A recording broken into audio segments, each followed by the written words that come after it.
Alright, magandang araw mga ka-tracker ko lang sa ating YouTube channel vlog. For this video, ipakita ko lang sa inyo itong unit namin na fully reconditioned Japan Surplus truck. Ayan. So, nandito po tayo sa Calipil Marketing Corporation, Barangay Mambugdos, Bacoor, Cavite, ang nagbebenta ng mga Japan Surplus truck. Small unit to big unit. Ayan.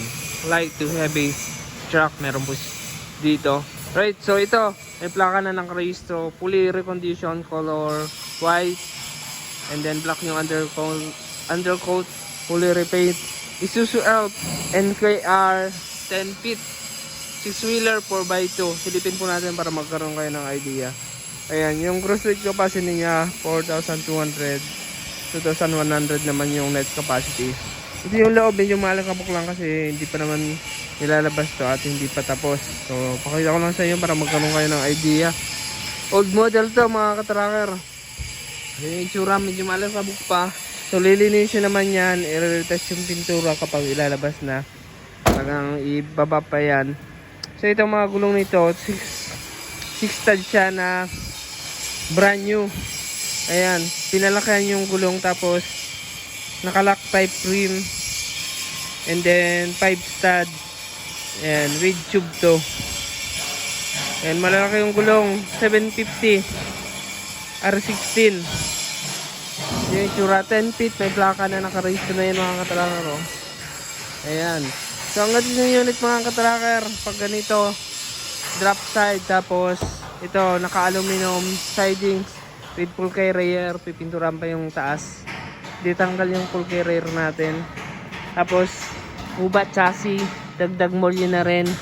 Ayan, kuba chassis yan, manual engine, manual transmission or mechanical. Nandito yung toolbox nya, naka-grill yung mga taillight. Ayan po.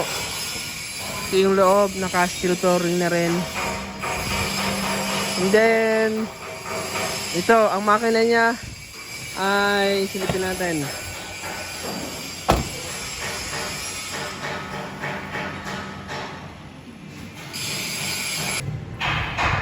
So ito yung makina 4BE1. Tama ba? Ayan, 4BE ito. Medyo malikabok pa, madumi pa yung makina, pero ayan, iwa-washing pa to, engine wash para matanggal yung mga alikabok. And then mga ayan, mga langis-langis na natapon.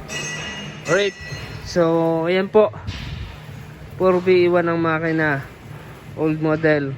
Ayan, na-change oil niya, na-tune up ng aming mekaniko. So dito mga ka-tracker, and may warranty po yung truck na binibenta po namin kapag condition unit. So makakaasa po kayo nag-arentasado. In-test drive po namin yan. So yun mga ka-tracker, ang mga unit na available namin dito as is condition. Saka lang natin ipaparekon kapag napili niyo na. At depende sa gusto niyo yung pagkakayari. Ayan, kung anong specs. So yun mga ka-tracker, ang ganitong truck nagre-range to ng 650 to 750,000 pesos ganitong unit. Ayan. So dito lang po kami sa Calipil Marketing Corporation, Barangay Mambugdos, Bacoor, Cavite. Kung naghahanap po kayo ng Japan Surplus truck, punta lamang po kayo dito. Bukas po kami ng Monday to Saturday 8 AM to 5 PM. Dala po kayo ng trusted mechanic niyo po kapag pipili kayo ng truck para makasigurado kayo na yung mapili niyo ay all goods sa makina, chassis at kung ano pa man yung hinahanap nyo na mag-a-approve sa truck nyo. Ayan mga tracker, so dito bukas, ayan, kapag bibili kayo pwedeng cash, pwedeng financing.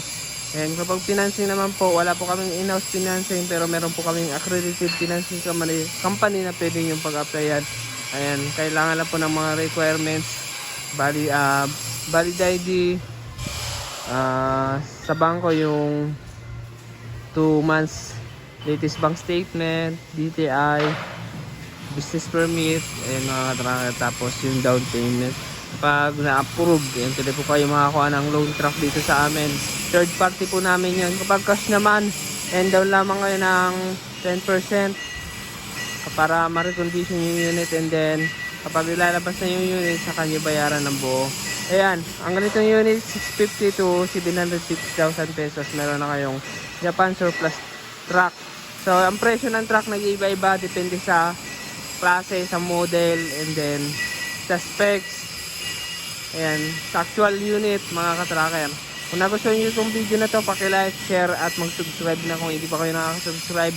At paki-follow na rin ang ating FB page, Tracker Moto PH. Pwede po kayo mag-inquire doon. Meron po tayong messenger doon. Doon po kayo mag-inquire para masendan ko po kayo ng mga pictures na hinahanap nyo. So, baka naghahanap kayo ng picture ng mga unit, pwede po ako makasend doon. Ako po pala si Deo Nopia. Ayan, Tracker Moto PH. Maraming salamat. God bless. Bye-bye.